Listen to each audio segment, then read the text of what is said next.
Hey there, everyone. This is Dan Foreman-Mackey, and I'm speaking to you from my house in Brooklyn, New York. And today I'm going to talk a little bit about some of the things that I've learned from using PyMC3 for my research, and in particular the library called Exoplanet that I've been developing, and hopefully sharing some stories and lessons learned that might be useful for some of you who are here. I wanted to start out by first saying thanks. Thanks to the organizers for having me here, and thanks to all of the volunteers who've worked so hard to put this conference together. I'm really excited to meet all of you in the synchronous sessions in a few weeks. But I also want to say thanks to the PyMC community for existing and for being so welcoming.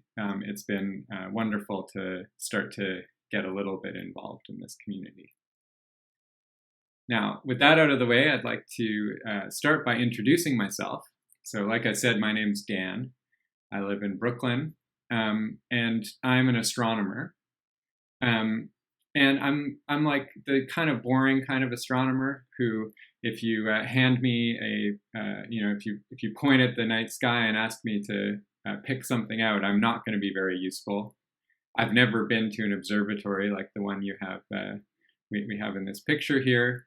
Instead, my astronomy looks a lot more like this, which is probably actually pretty similar to lots of you who are attending this conference. And so I spend most of my time writing code, and in particular, developing open source code. This is what I look like on the internet. I spend my time building software that is used for probabilistic data analysis in astrophysics. And so while I don't go to the telescope and I'm not a useful astronomer, in that sense, I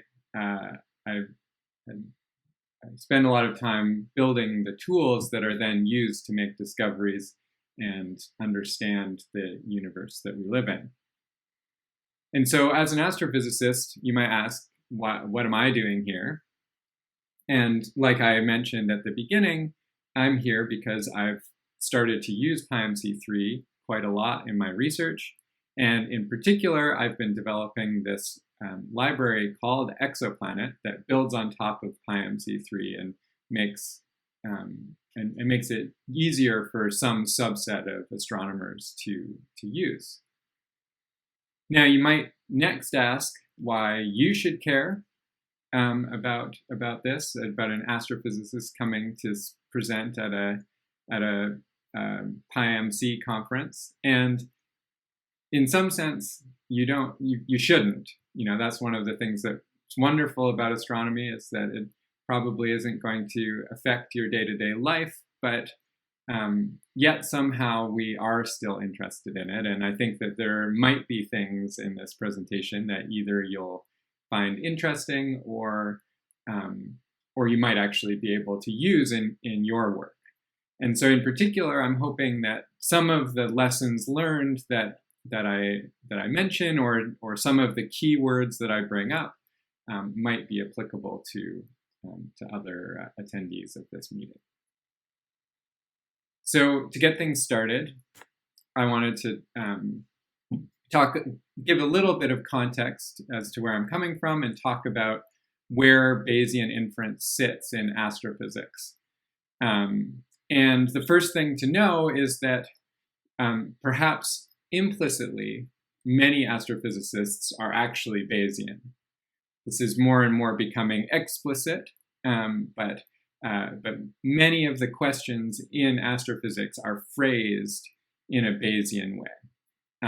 And so actually, astronomy is pretty open to Bayesian methods. So unlike some other fields that I've heard about, we don't have a big uphill battle to get people interested in Bayesian inference in astronomy. However, most astronomers and most astrophysicists don't use PyMC3. So despite the fact that it's a very popular tool in many fields. It's not the tool of choice for Bayesian inference within astronomy. Instead, one of the most popular tools for Bayesian inference in astronomy is a tool called MC. And most of you, if you're not astronomers, are probably asking yourselves, WTF is MC?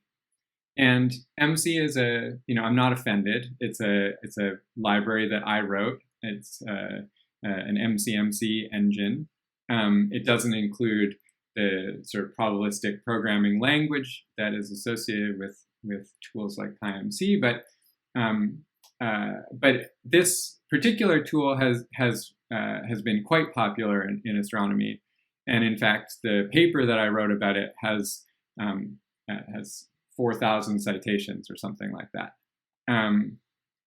And I'm not going to talk too much smack about MC today. You can go online and find lots of people complaining about how terrible MC is all over the internet, and that's not really the point of today's discussion.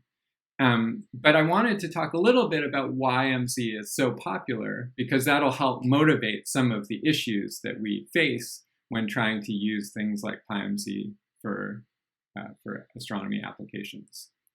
So, like any good probabilistic modeling talk, I wanted to start off with this graphical model. This is basically every graphical model that we write down in astrophysics. We want to learn all of physics or all of astrophysics based on some observations that we've taken. We're conditioning on our observations, and we want to learn all of physics. And there's a heck of a lot going on in that arrow right there.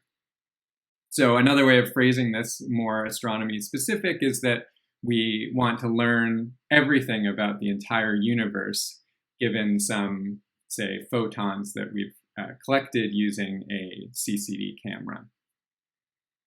And a big part of what's going on here is that there's, astronomy has a rich history, hundreds of years of history, and a lot of that has been focused on figuring out how to efficiently and robustly do the calculations that are implicit in that arrow that you see there. And so that means that a lot of astronomers are working with models that are specified not as sort of simple probabilistic models that you can write down easily in PyMC, but instead their model is a huge Fortran library that their advisor's advisor wrote, and they're trying to learn things about the universe, interpretable things about the universe based on that model. And so it can be quite hard to implement something like that and sort of propagate this huge literature that's encoded in a software package like that into something like PyMC3. And so because of the way MC works, which I'm not going to go into the details of, it's actually quite easy to interface that, at least in principle, to a big Fortran code like that. And so that's one of the reasons why it has become so popular within astronomy. Now, I'm going to show you this very scientific plot that I made. And here I'm going to plot something like the computational costs required to use MC as a function of the number of parameters in your model. And right here you can see that, this doesn't scale terribly well. As you get a more complicated model, as astronomers get more ambitious, MC quickly becomes not the right tool for the job. We might prefer things to look a little more something like that.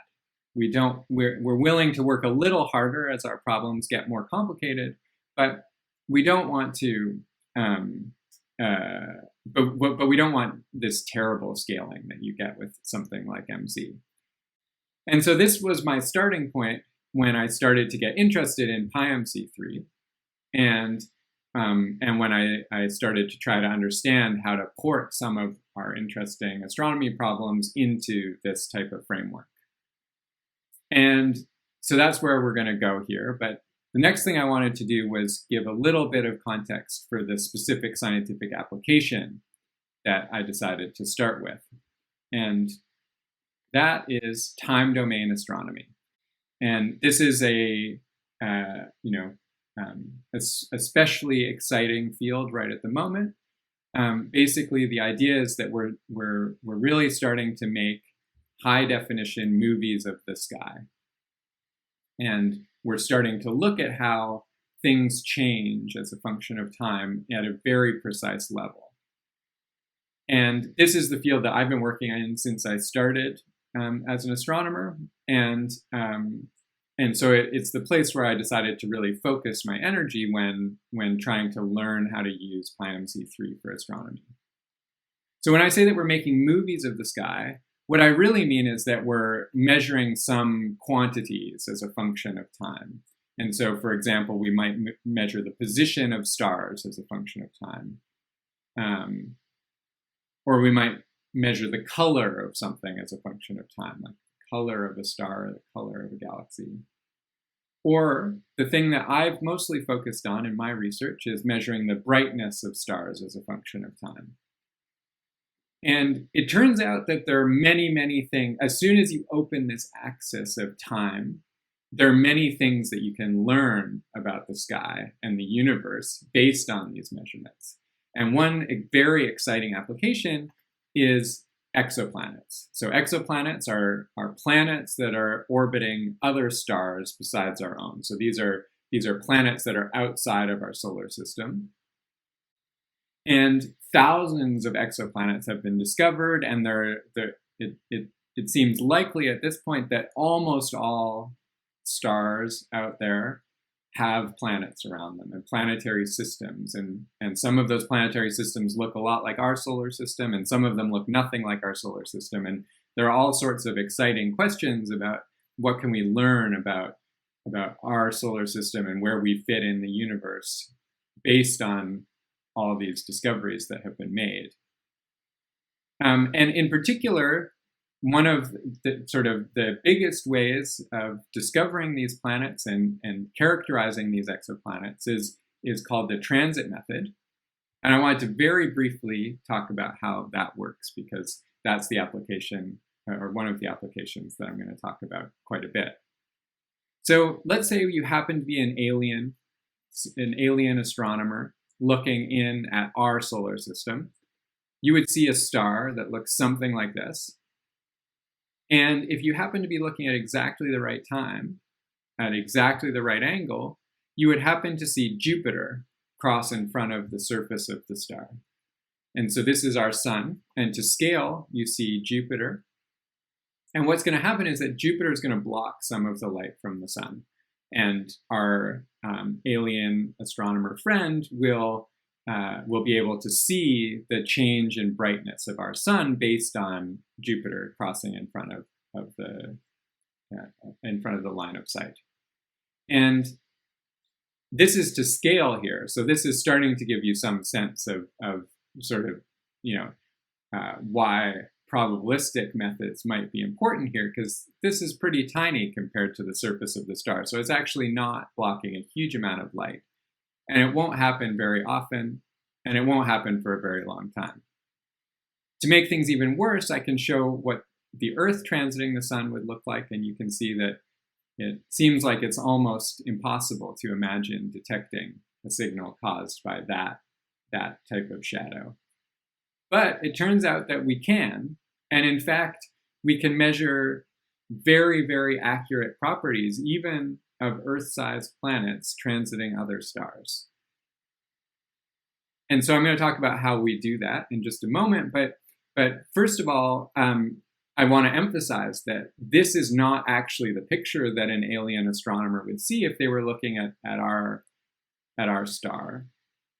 Instead, they would just see something one-dimensional like this. They would see the brightness of the sun as a function of time. And as the Earth transits across the face of the sun, you would see a very brief dip in the brightness the star. And it would look something like this right here. This is a simulation. This is not real data, and so that's why it looks so perfect. But this gives you a rough idea of the kind of thing that we're looking at. So it's tens to hundreds of parts per million change in brightness that lasts a couple of hours. Of course, in real data, things don't look like quite as simple as this. Here's an example of a planetary system called TRAPPIST-1, which is a nearby small star. And it has 7 planets at least orbiting it. And these are transit observations of all of those 7 planets. And there's actually a lot going on here. There's sort of properties of all of the planets. There are all sorts of nuisance parameters to do with the systematics caused by the observations and the instrument that's being used, but also there's stellar variability and there's all sorts of nuisance effects that when you write this down as a probabilistic model is actually, it has many parameters and there's lots of things that we want to marginalize over. And so we're getting to the point where doing rigorous probabilistic inference in a model like this is very ambitious. And so this was the specific problem that I set out to solve when writing the exoplanet package that I mentioned before. And this is the documentation page for that code, and you can see that it's very, very much built on top of PyMC3, and that's the centerpiece of what this is proposing. And so now I wanted to dig a little bit deeper into what exoplanet is and what it's all about. And the first thing to ask, which I've touched on a little bit, is why does this even need to exist, right? Like let's go back to the question of why astronomers aren't using PyMC3 very extensively, or weren't using PyMC3 very extensively. And the real fundamental reason, I think, is that, like I mentioned before, the probabilistic models that are used for characterizing these exoplanets are not just compositions of simple distributions. It's not very easy to use off-the-shelf PyMC3 to specify the model that we care about. And that's because there's a lot of physics going on here. And we really want to use the physics because we want to understand what's going on. And we really want to make interpretable measurements of what's going on based on the observations that we have. And so one specific example that might seem funny, but one specific example is that a key component of any of these models where you're looking at exoplanets is solving Kepler's equation, which was first discussed in the 1600s. And in particular, there was an algorithmic solution that Kepler proposed for solving this equation. So you're given capital M and lowercase e, and you want to solve this equation for capital E. And that's fairly straightforward, one would think, but there is actually a huge literature on how to best solve this equation most efficiently and robustly, especially as you get into parts of parameter space where you can have numerical issues. In fact, even this year, there have been several papers specifically talking about computational methods for solving this equation. And it turns out that in many of the probabilistic models that we care about for exoplanets, this is actually the computational bottleneck. And so efficient evaluation of this is absolutely crucial for high performance code. And so that's one example of a special function needed by exoplanet astronomers. And then another one is the following. So here's some real data this is the transit of an exoplanet. And you see that black line that's going through those data points. That black line is our model of what the transit should look like given a set of physical parameters for the system. Drawing that line involved solving Kepler's equation many, many times. But also there's a lot going on here. So it turns out that the details of the shape of this transit tell you a huge amount about the star and the planet.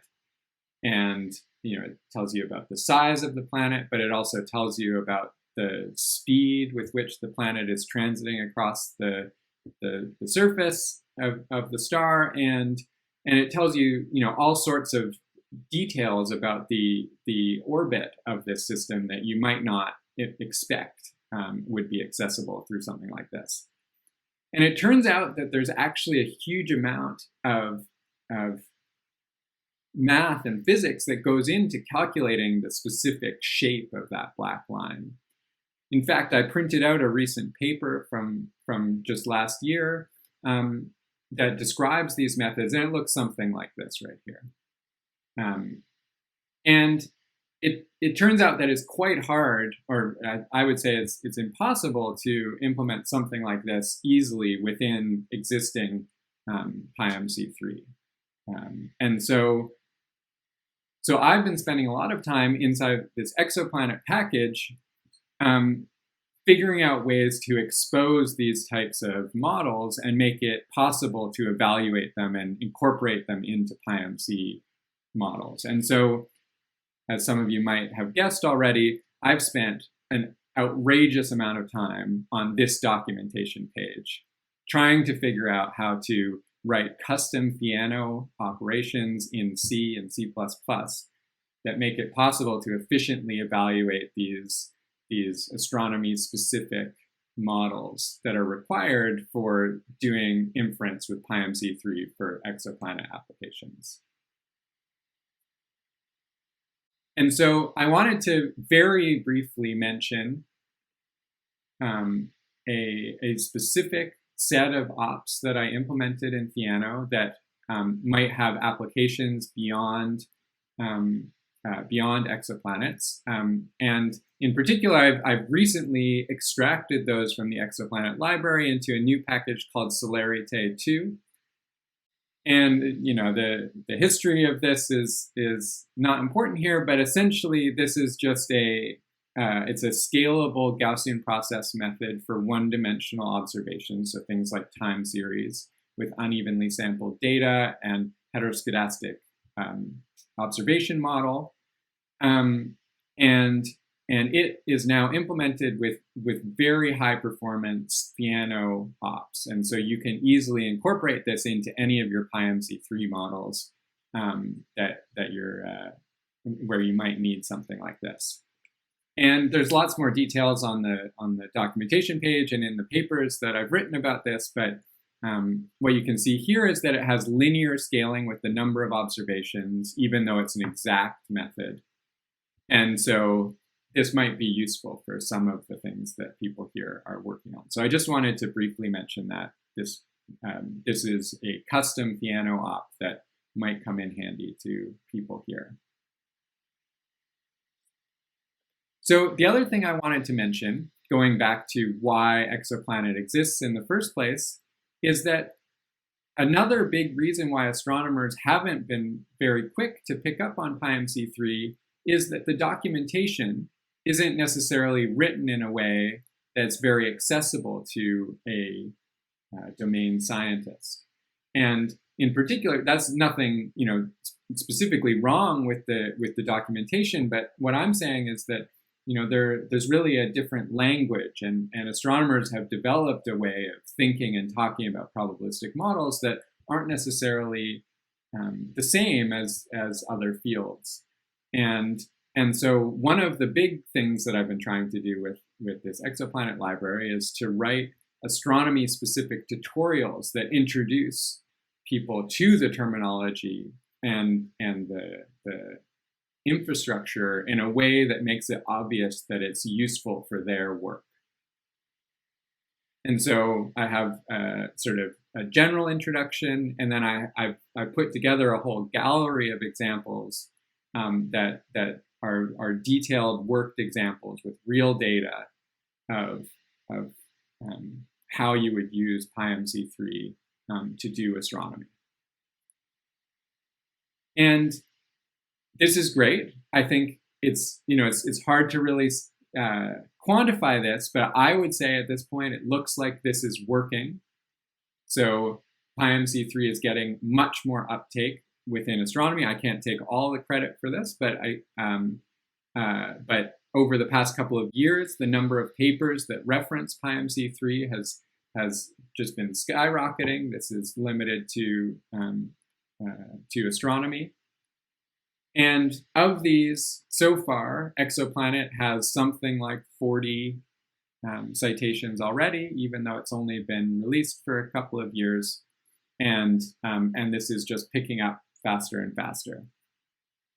And so I think that this is an exciting success story of PyMC3 picking up more traction within a domain. But I didn't want to finish on such a positive note. I wanted to finish on some of the things that remain problematic. And so one of the biggest issues that we face when using PyMC3 for astronomy applications is something that's going to be very familiar, I think, to lots of people here, and that's issues of parametrization, and in particular reparameterization. And one of the reasons why this comes up a lot for us is that since we're using physically motivated models, it can sometimes be hard to there isn't necessarily general advice for how to reparameterize the model in such a way that that the performance will be good. And so you often end up with things that look like this. Here I'm showing some of the covariances between some of the physical parameters in a fit to an exoplanet transit. And I think, you'll quickly see that there's all sorts of issues with geometry here that aren't going to lend themselves very well to no U-turn sampling. And so I've spent a lot of time thinking about,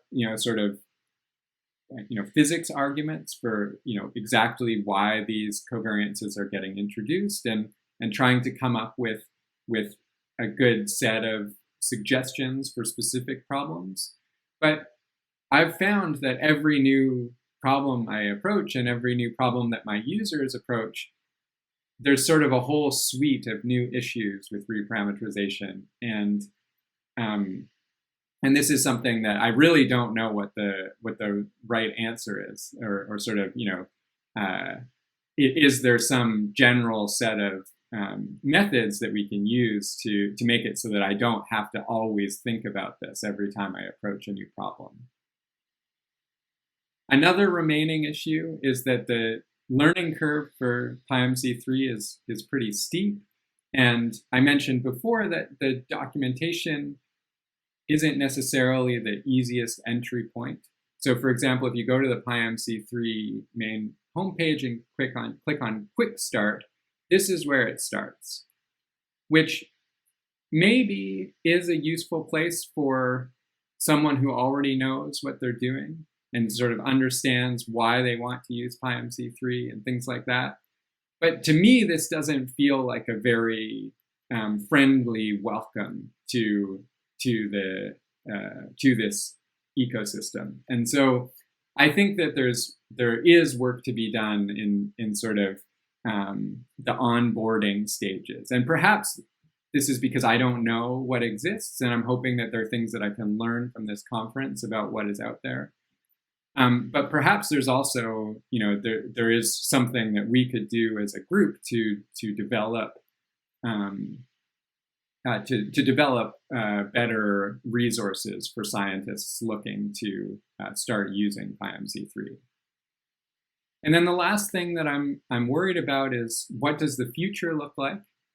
There's been development on PyMC4, and then more recently there's been work on combining on converting PyMC3 models to JAX so that they can be used with samplers from TensorFlow probability. And there's sort of all of these different pieces. And I don't see how they all fit together. And I'm a little worried because I'm going to have to figure out how to re-implement all of these custom ops that I was talking about before in whatever framework is the future for the PyMC ecosystem. And so right now I'm very committed to PyMC3 and Theano, and I've spent a lot of time developing these methods, and so I want to continue supporting that. But I'm also interested to learn from people here about sort of where is everything going to go, and what are we going to settle on as far as the stack over the next 5 years. And so, just to wrap up, I wanted to say a few final words. First, I wanted to emphasize that PyMC3 has been an amazing tool for the kinds of science that I do and my users do, and we've really benefited from this amazing piece of software. And so I'm really excited to be here, like I said at the beginning. But I would say that interpretable models, in the sense where interpretable is actually physics driven, those can be hard to implement in PyMC3, and it does take quite a lot of work to even in a domain specific area to figure out how to implement those in a way that works. But it is certainly possible, and I think that with some work on the documentation and sort of general conversations with people from other fields who are facing similar problems, I think that we can do a better job of this and make it more accessible for the kinds of physical science applications that I'm interested in. And I think a big part of that, and a big part of adoption within domains, is to write good tutorials that really demonstrate to people that it's worth their while to learn these things, because at the end of the day, their analysis will benefit greatly from tools like PyMC3. And so that's all I wanted to say today. Thank you so much for listening, and I can't wait to meet at least some of you in the synchronous sessions that we have in a few weeks. And please reach out to me if any of this is interesting to you, or if I've said anything that was horribly wrong. I would love to hear if you have any thoughts about these things, and these are my coordinates to reach me online. Thanks again.